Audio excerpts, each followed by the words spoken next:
Hello student, आपका हमारे YouTube channel पर स्वागत है। दोस्तों, आज हम बायोलॉजी सब्जेक्ट में बॉटनी वाले पार्ट की बात कर रहे हैं और पादप जगत के बारे में हम पढ़ रहे हैं। देखिए, हमने पादप जगत में शैवाल पढ़े, ब्रायोफाइट पढ़े, टेरिडोफाइट पढ़े, जिम्नोस्पर्म पढ़ा, एंजियोस्पर्म पढ़ा। आज हम बात करेंगे जिम्नोस्पर्म और एंजियोस्पर्म में मूलभूत अंतर क्या है। देखिए, नॉर्मली यहाँ से भी क्वेश्चन परीक्षा में पूछ लिया जाता है, इसलिए हम इसको टॉपिक को भी क्लियर कर लेते हैं। तो आज का हमारा जो टॉपिक है, पादप जगत में जिम्नोस्पर्म व एंजियोस्पर्म में अंतर क्या होता है। सबसे पहले हम बात करते हैं जिम्नोस्पर्म के बारे में और एंजियोस्पर्म के बारे में। इनका पैरेलल हम अध्ययन करेंगे।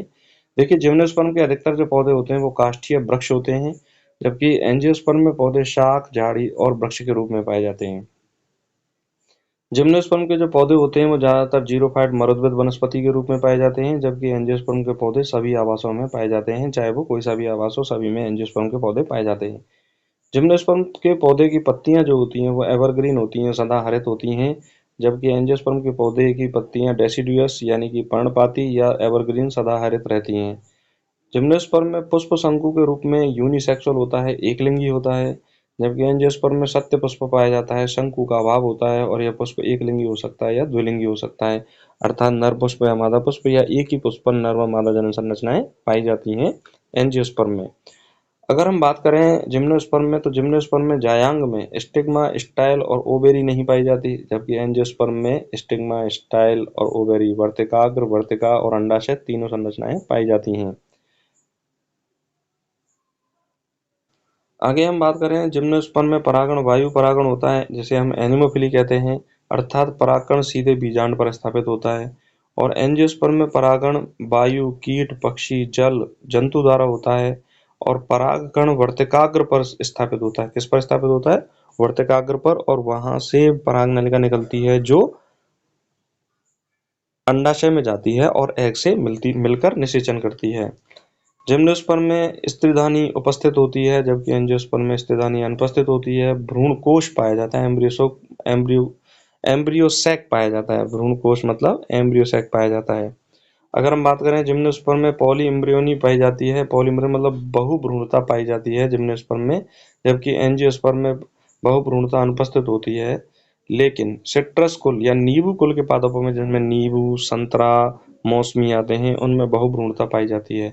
तो देखिए, बहुभ्रूणता का पाया जाना जिम्नोस्पर्म का लाक्षणिक लक्षण है, एंजियोस्पर्म का नहीं है। फिर भी जो नींबू कुल के पादप हैं, सिट्रस कुल के पादप हैं, उनमें बहुभ्रूणता पाई जाती है। जिम्नोस्पर्म में बीजपत्र एक या अनेक होते हैं, जबकि एंजियोस्पर्म में या तो एक बीजपत्र होगा या दो बीजपत्र होंगे। यानी एक बीजपत्र मतलब मोनोकोट और दो बीजपत्र मतलब डाइकोट। भ्रूणपोष एंडोस्पर्म में, जो एंडोस्पर्म होता है जिम्नोस्पर्म में, हैप्लॉइड होता है, अगुणित होता है। हैप्लॉइड मतलब एन होता है और यह निषेचन से पूर्व बनता है, जबकि एंजियोस्पर्म में जो भ्रूणपोष होता है वो ट्रिप्लॉइड होता है, 3n होता है और हमेशा दोहरा निषेचन के बाद बनता है। एंजियोस्पर्म में कौन सा पाया जाता है? दोहरा निषेचन पाया जाता है, और मैंने बताया था आपको कि दोहरा निषेचन एंजियोस्पर्म का प्रमुख लाक्षणिक लक्षण है, बहुत इंपॉर्टेंट लक्षण है। जिम्नोस्पर्म में फल अनुपस्थित होते हैं, जबकि एंजियोस्पर्म में फल उपस्थित होते हैं। जिम्नोस्पर्म में बीज अनावृत होते हैं, फल भित्ति का अभाव पाया जाता है, जबकि एंजियोस्पर्म में फल भित्ति से बीज ढके रहते हैं।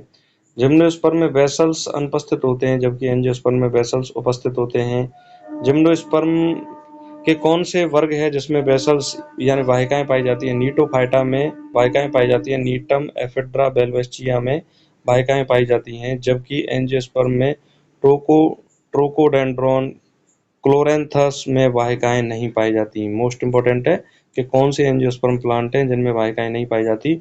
ट्रोकोडेंड्रॉन, क्लोरेंथस में वाहिकाएं नहीं पाई जाती।